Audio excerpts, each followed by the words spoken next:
Palabra. Muchas gracias, señor presidente. Este Real Decreto es una de las muestras más palpables de la falta de interés real por la cultura de este Gobierno.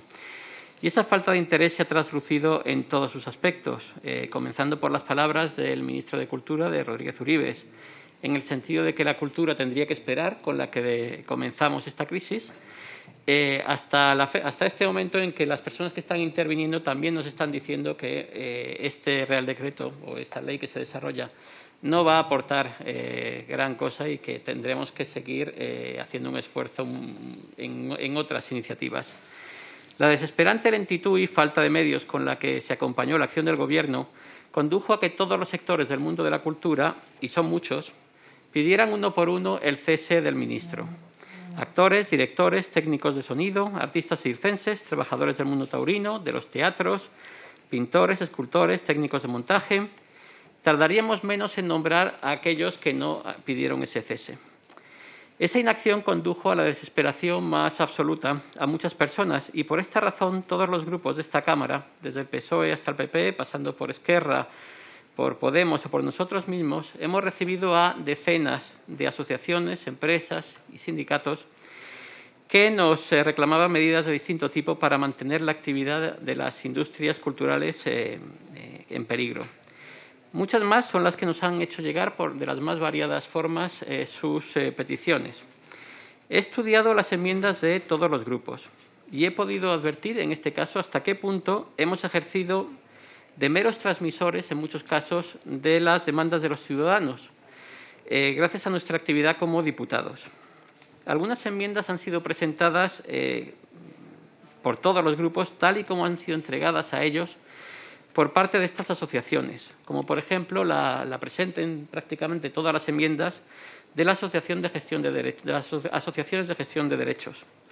Sin embargo, en un ejercicio de sectarismo, claro, los partidos del Gobierno han firmado enmiendas con todos los grupos, prácticamente, o con muchos de los grupos, pero no con el que represento, incluso teniendo exactamente el mismo texto algunas de nuestras enmiendas. Es una historia que parece inspirada en la obra de Borges, en El Quijote de Pierre Menard.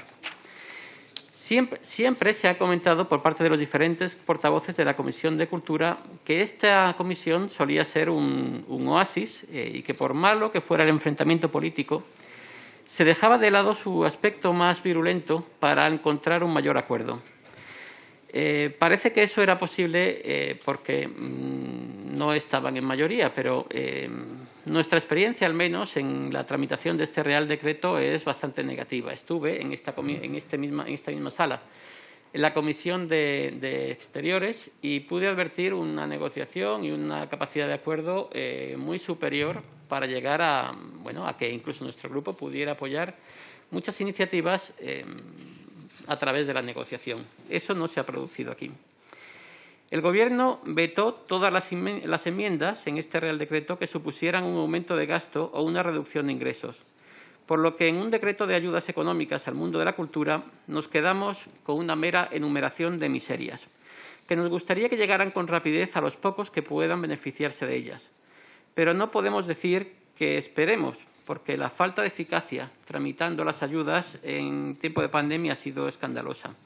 Y no ha sido por falta de advertencias. En muchos casos nosotros no nos hemos sumado a decretos de ayudas advirtiéndoles de las dificultades de gestión que luego se han plasmado. Y ustedes, en lugar de reconocerlo, nos han echado en cara que no los apoyemos. Cuando el PSOE llegó en el año 2018 al poder, el ministro José Guirao prometió impulsar una ley de mecenazgo. Cuando su sucesor, el señor Rodríguez Uribes, asumió el cargo, renovó dicha promesa. Y hace muy poco hemos aprobado la toma en consideración de una propuesta del PDeCAT que parte de un texto de CiU del 2014 y que votó a favor incluso el PSOE. Algo similar sucede hoy con las enmiendas que se aprueban sobre bienes muebles del patrimonio histórico español. Después de ver las enmiendas que se aprobarán, parece claro que a lo más que se va a poder aspirar en ese proyecto, en el que yo tenía puestas grandes esperanzas, es a un proyecto descafeinado. Y es una lástima porque es un proyecto muy necesario. También desearíamos señalar que la forma de tramitar estos reales decretos es una forma de anulación de la independencia del Parlamento. No se ha podido debatir acerca de este texto, que era insuficiente incluso para los propios socialistas, hasta pasado un año de su promulgación, cuando ya los efectos del Real Decreto estaban cumplidos. Esto es una forma de hurtar su capacidad legislativa al Parlamento y es algo que debería preocupar incluso a los propios parlamentarios del PSOE. Esta deriva está llena de peligros y el poder no se mantiene siempre. Las medidas que sí se van a aprobar en esta comisión, aun siendo del todo insuficientes, pueden suponer una pequeña ayuda para algunos españoles. Como las definió mi compañero en el siguiente Real Decreto, como este era insuficiente, tuvieron que ir a un Real Decreto, el 32/2020, y ese Real Decreto lo votamos a favor, pero señalando que eran migajas, que era una auténtica limosna. En la ponencia, varios diputados que hoy votarán a favor señalaban que era prácticamente una tirita en una amputación. Que con estas pocas normas no se podía aspirar a salvar el mundo de la cultura era algo evidente, pero, de nuevo, algo de alivio se va a conseguir aportar. Es lamentable que en un texto de 23 páginas haya incluido tantas normas que no tienen nada que ver con la ayuda urgente a los sectores culturales. Pasamos a exponer nuestra posición acerca del articulado de la ley propuesta. El artículo primero es una norma que debería formar parte de la Ley de Patrimonio Histórico, cuyo anteproyecto se ha anunciado. Y al ver estos artículos aquí nos podemos hacer una idea de que esperan pasar bastante tiempo en el cajón.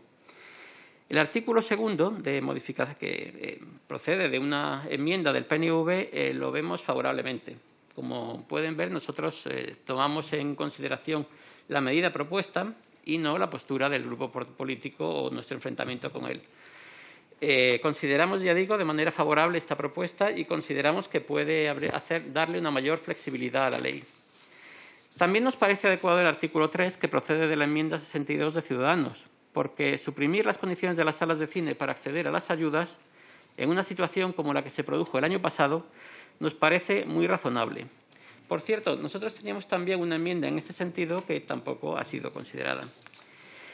La modificación de la adicional séptima, que es el artículo 4, ha sido presentada por todos los grupos debido al texto que le hicieron llegar las entidades de gestión. Estas entidades gastaron más de 30 millones de euros en ayuda asistencial a sus asociados el año pasado, en el año 2020, y, lógicamente, había que prestarles apoyo. El punto 4 debería pasar al proyecto del que he hablado ya, del PDCAT. Pero, bueno, para una vez que el Gobierno propone una bajada impositiva, no nos vamos a oponer, lógicamente. El punto número 5 es de mero sentido común. Todos los eventos culturales que se produjeron el año pasado y que no se pudieron celebrar debido a la pandemia, como el Andalucía Valderrama Masters, el centenario del IBEX, el Año Santo Jacobeo o la Expo de Dubái, es lógico que prolonguen sus efectos, dado que no se pudo llevar a efecto. La modificación de la Ley de Propiedad Intelectual del punto 6, si bien requiere revisar el reglamento y su aplicación, puede dar lugar a una norma más garantista de derechos constitucionales, tanto en el cierre de webs que violen los derechos de autor como para salvaguardar los derechos de expresión. Es lógico que esta ley garantista provoque problemas de aplicación. Es prácticamente imposible que el plazo de 2 días que se menciona aquí para cerrar una web se produzca. Pero, bueno, estamos seguros que las entidades seguirán presionando para que se produzca una ley más que defienda de una manera más práctica sus derechos. La disposición fiscal duodécima nos parece bien porque, como ha comentado el portavoz de Esquerra, hay un problema fiscal para muchísimas asociaciones de músicos que no pueden desgravar sus gastos y que están dando lugar a problemas serios. Consideramos muy favorablemente que se preste un alivio a estas pequeñas asociaciones y, bueno, evidentemente, si fuera un artículo independiente, lo votaríamos a favor. Hemos solicitado que las enmiendas del Grupo Vox se dividan en 2, pero luego se han dividido de una forma diferente, con lo cual nuestra exposición será también algo diferente La enmienda número 30 solicita la inclusión de una línea específica de la Sociedad de Garantías Recíprocas relacionadas con las industrias del toro. De todas maneras, teniendo en cuenta la modificación aportada por el PNV, en realidad es algo que ya está incluido en el texto, con lo cual, bien, lo mantenemos, pero consideramos que en parte su vigencia se puede considerar presente. La enmienda 36 la consideramos necesaria para corregir una barbaridad. Entendemos que en algunos casos se puedan dar ayudas para fomentar la entrada de mujeres en algunos sectores en los que no están suficientemente representadas. Pero equiparar las ayudas a las mujeres con las de minusválidos nos parece una completa barbaridad. No es normal que las ayudas a mujeres sean un 75% y a minusválidos un 80%. O sea, estamos en España, esto no es Sudáfrica, esto no es Ciudad Juárez. Puede ser que algunas directoras requieran ayudas para penetrar en el sector de una forma más firme. Pero igualar, ya digo, las ayudas a mujeres con las de minusválidos nos parece un total despropósito y es directamente ofensivo. La enmienda 31 es muy similar a otras planteadas por diferentes grupos y en su momento habría sido de gran ayuda a muchos trabajadores del sector. A estas alturas nos tememos que deberá esperar. La enmienda 32 es igual a la de Ciudadanos, que ha sido recogida en el informe de la ponencia. El hecho de que esta haya sido aceptada y esta no haya sido aceptada y la de Ciudadanos sí es otra muestra, en nuestra opinión, de sectarismo. La enmienda 34 recoge una mera corrección en la expresión numérica. Tal y como estaba redactado el proyecto, se refería a una cantidad de dinero monstruosa. Era 235.000 miles. Lógicamente, era una errata que había que corregir. La enmienda 40 ha quedado en parte sin contenido debido al plazo temporal transcurrido. Se planteaba que en los meses finales de 2020 diferentes empresas, diferentes librerías, pudieran utilizar un margen comercial superior al que estaban pudiendo aplicar en sus descuentos para poder recuperar mercado, porque durante la pandemia y durante el confinamiento, lógicamente, las pequeñas librerías no habían podido competir con gigantes como Amazon. Sin embargo, hemos de decir que por las noticias que hemos recibido, las librerías han capeado mucho mejor el temporal de lo que nosotros hubiéramos previsto en el momento de pedir esta enmienda. La espera a que se produjera este decreto de ayudas, la angustia que nos han transmitido las personas con las que nos hemos visto a lo largo de la pandemia, a las que no se permitía trabajar pero que no recibieron ayudas de ningún tipo. El ver todas las protestas de personas que quedaron fuera del famoso escudo social, que quedó en gran medida en propaganda y frases vacías. Todo ello ha sido una experiencia muy dura desde un punto de vista personal. Entiendo que era imposible llegar a todo, pero en el caso del mundo de la cultura debo decir que no se ha hecho un esfuerzo serio por apoyarles. Y así lo ha visto, sentido y expresado el propio sector. La falta de respeto hacia nosotros, el sectarismo de los partidos del Gobierno, lo consideramos una lección importante frente a todas las frases grandilocuentes referidas a la Comisión de Cultura. Cuando gobierna el PSOE se dedica a pasar el rodillo parlamentario, sin respeto a las propuestas de otros grupos. A pesar de todo lo dicho, ya digo, no ha habido ningún tipo de negociación ni acercamiento. Un decreto de ayudas en cuya tramitación se tarda más de un año y en el que el Gobierno veta cualquier subida de gasto y cualquier disminución de ingresos, reduce la actividad parlamentaria de una manera incompatible con su dignidad. Y cuando nos referimos a un decreto de ayudas a unas personas en una situación grave, como era el caso, mucho más aún. Ha llegado el momento de concluir esta desgracia, de asumir que el Gobierno ha dejado hundirse una buena parte de nuestra industria cultural y buscar soluciones en otros lugares. Aunque lo que va a salir de hoy de aquí son migajas, no podemos oponernos a esa escasa ayuda. No refrendaremos con nuestro apoyo ni esta forma de legislar, ni esta manera de comportarse, ni esta limosna a un sector que merecía justicia. Pero por no dificultarlo más, nos abstendremos. Muchas gracias, señor presidente. Muchas gracias, señor. Mire, ¿ya me oye? Sí. Vale. Bueno, ya. Perdón, sí, es que no sé qué le pasa a mi ordenador. Nada, bueno, simplemente gracias, ministra, aunque no ha contestado a mis preguntas. Comenzaré, aunque realmente no estoy aquí para contestar al diputado del PSOE que considera buscar bronca a quienes criticamos simplemente la miseria a la que condenan ustedes a los españoles con sus políticas. Todo lo que he dicho creo que es computable, contrastable y dentro del más absoluto respeto, lo que justifica mi tono, eso sí, duro y contundente a la ministra responsable de la factura más cara de la historia y que está perjudicando a tantos españoles. Además, usted, diputado del PSOE, dice que se avergüenza de los diputados que criticamos estas políticas con contundencia y que perjudican, insisto, a tantos españoles. Si quiere, le digo yo lo que me avergüenza a mí y a millones de españoles el tener un gobierno que indulta a golpistas, etarras y delincuentes. Pero, en fin, espero que el hecho de que un hombre, por cierto, tenga que defender a la ministra no lo llamen ustedes machismo, la eterna licencia para todos si es que eres progre. Pero bueno, volviendo a la ministra, con todo el respeto, no se puede tener la piel tan fina a las críticas y, además, volver a mentir diciendo que yo he pedido a usted que la insulten, cosa que no he dicho y nada más alejado de la realidad. Para, además, justificarlo para no responder a ninguna de las preguntas que le he hecho. Y bueno, pues a mí me parece que esto es simplemente no hacer su trabajo. Luego hablará de respeto y de democracia.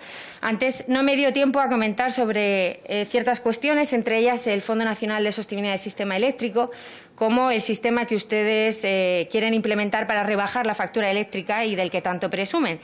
Sin embargo, saben igual de bien que yo que este fondo en realidad solamente va a trasladar unos consumos de un lugar a otro. Va a rebajar el precio de la factura por un lado, pero por otro lado los españoles tendrán que pagar más por su calefacción, la gasolina, etcétera. Es más, precisamente se prevé que los hogares con las rentas más bajas sufran un sobrecoste de hasta 38 euros al año, pues son los que más dependen de los combustibles fósiles y, además, aumentarán las desigualdades entre las distintas regiones de la España interior y la España rural, que se verá directamente afectada.